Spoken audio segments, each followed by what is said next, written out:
Welcome to Jesus Changes Everything, a daily podcast dedicated to providing a fresh look at the ancient and glorious truth that Jesus not only reigns, but is busy about the business of bringing all things under subjection, that celebrates the wonder and the glory that he has been given all authority in heaven and on earth.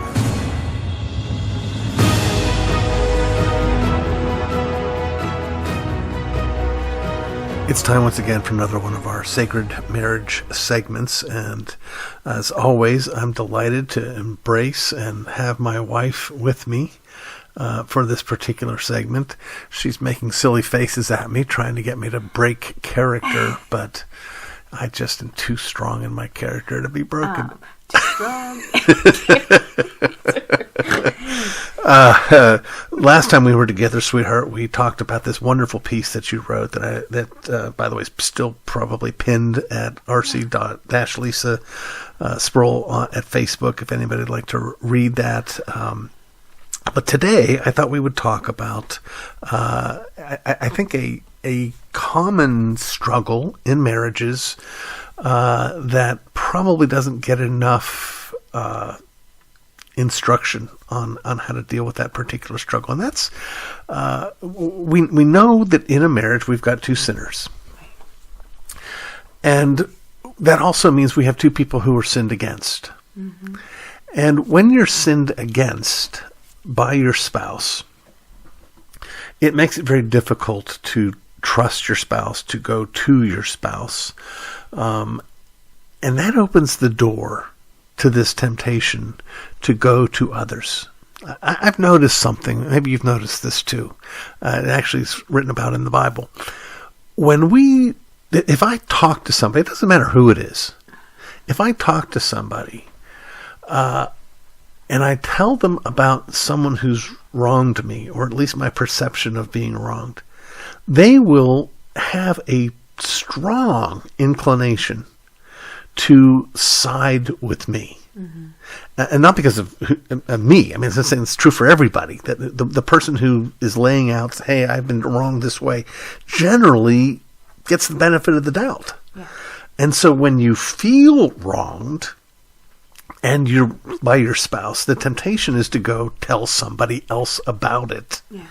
And to get that kind of affirmation. Yeah, affirmation that comes with, believing, mm-hmm. Okay, you've been wronged. You need to be on my side. Yes. It's horrible, yeah.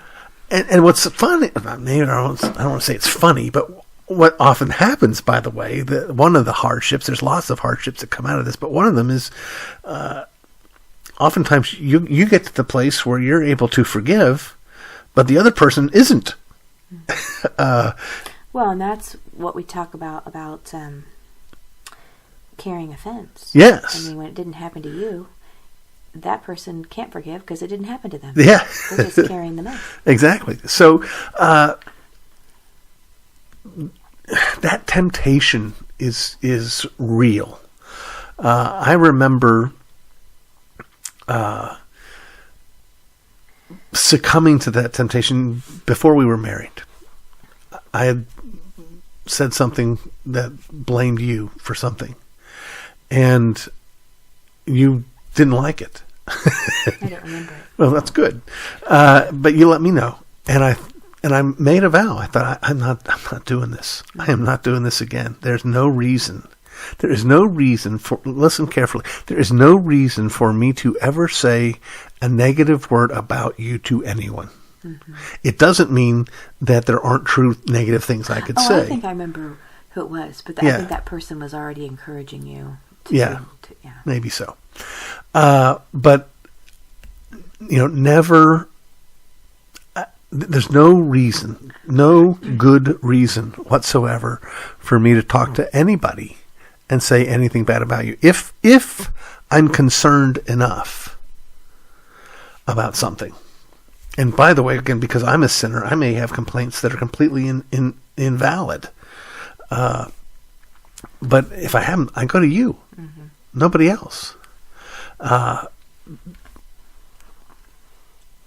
do you have any insight or any thoughts on why that gets just so difficult, and why people succumb to this temptation?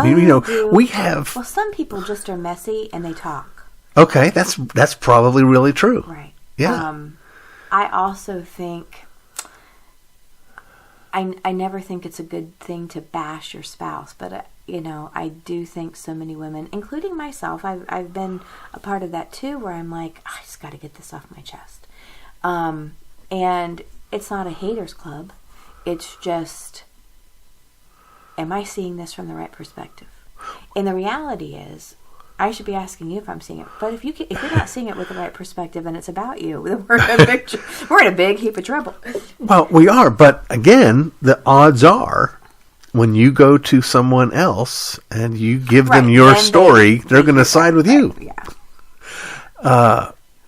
And it's just that biblical text, by the way, is in the Proverbs that the first one to speak seems right until the next person gets a chance to say their piece and maybe even cross-examine, and all of a sudden you're like, oh, I guess it's not so clear after all.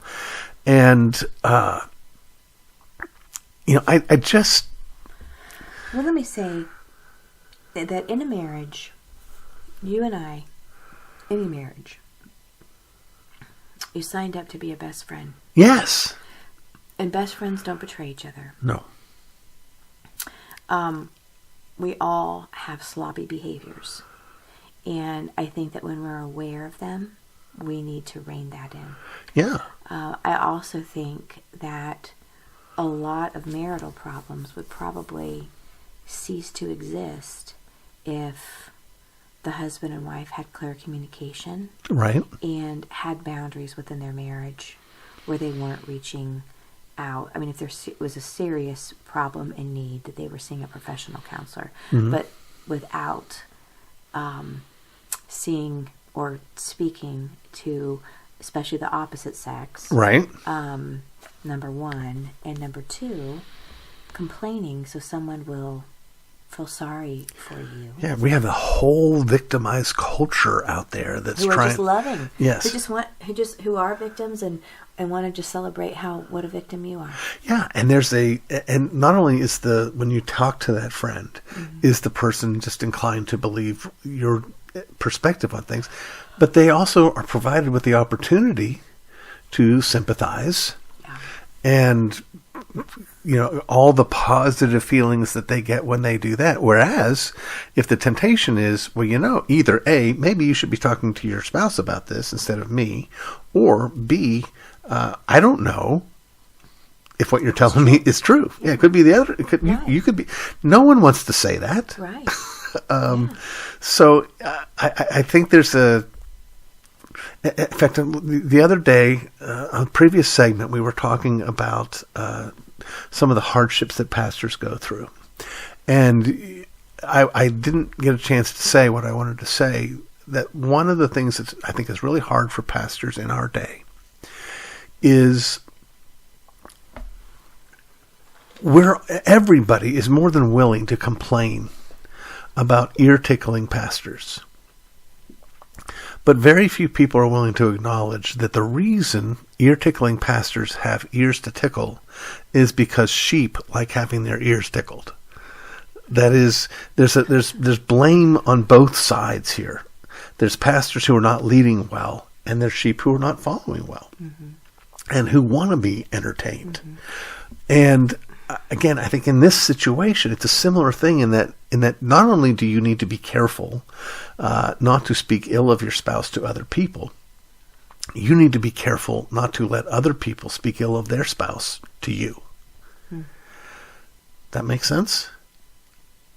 They can't hear you're nodding, sweetheart. You're just thinking it through? Yeah, because I need to do Pat's sound. Pat Harrod, if you're listening. Well, have to bring Pat in there. Yes and no. There has been, all things being equal, if people were just nice people, that would work really, really well. Okay. But there's so much abuse within marriages, within churches, within pastors, especially with pastors who have a permanent marriage position, Right. like what we experienced at Wallen, now Headwaters Church, that abuse people and lay a sandwich of guilt. And I don't think it's wrong for those people to seek genuine help. Yeah. They're being victimized by their husband, by their wife, and by their church. Let me agree with you, first of all. Second of all, let me highlight something that you said there. You said seeking genuine help. Right. Which is a very different thing from finding a Ganging sympathetic ear so I can Yeah. spew out my bile. Right. And here's the thing, to be fair, pastors hear that all the time. So they do have to be able to sort through what's worth their time listening when you've got somebody who's gossiping with every person on planet Earth and wants to bring all their business to you. Right. That's not your role. But there are women, and I went through this as that woman, who went through horrific abuse. Yes. In various ways. And that pastor brought me into a room and said, who are the women and men in your Sunday school class? And then brought them all together and said, you're not allowed to talk to her about anything she's going through. And they were like, how are we going to pray for her? Right. I wasn't allowed to have a prayer request. So, but I still wanted to go to that church because I liked the pastor's messages. So you talk about forgiveness. I mean, that really is grace, and it is. But that abuse does happen. It does. And when men step out on their wives, no pastor should make a woman stay with that man and say, "Well, Jesus." Right. Well, Jesus said, "Go." Yes. Okay. So I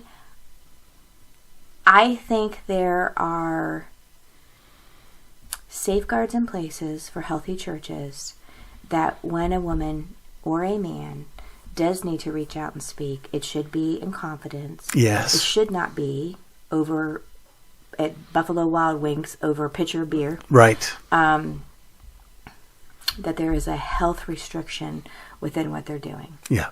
Well said. Yeah. Very well said. I'm going to push back just a tiny little, one tiny little click, and just say this. What you said is absolutely true. I'm in 100% agreement with you. I want us to just remember to be careful not to do the wrong thing and claim you're doing the right thing. Right. Right. Well, mocking your spouse is the wrong thing. Yes. Yes, absolutely. I mean, to your friend, to your sister, to your brother. I'm guilty, just like you are, of having aggravations and being like, oh, yeah. And thinking you can't. The Bible talks about you can't go and collect back all your words that you spoke. Right. And so you do want to be honoring that spouse. And I do want to encourage that if you are in an abusive situation, you do need to seek help. And if you Real are help. in a church that's abusing you, run. Go find a Bible-believing church. You don't necessarily have to go and complain to the next church about how bad that church is on top of the bad husband and the bad thing. But you need to put a safeguard around you that helps you mature and recognize that when you are in crisis, religion is not trying to compound by beat you down. Yes. But you do have to get off of the struggle bus. Yes. Well And you said. have to release that forgiveness, and you need to be pursuing the healing. Excellent. Well said, dear sweetheart. I am so glad to have you as my wife, and so glad to have you on these segments. You're a blessing. I'm not twisting his arm, by the way. No, not at all. But I'm going to take your arm and pull you close. I love you, sweetheart. I love you too. You've been listening to the Jesus Changes Everything podcast, a production of Dunamis Fellowship, the teaching outreach of Dr. R.C. Sproul Jr. If you've enjoyed this podcast, we encourage you to subscribe, which you can do at all the usual outlets, to tell your friends, and to spread the word. To learn more about the work of Dunamis Fellowship, please visit rcsproulJR.com. And join us next time on Jesus Changes Everything.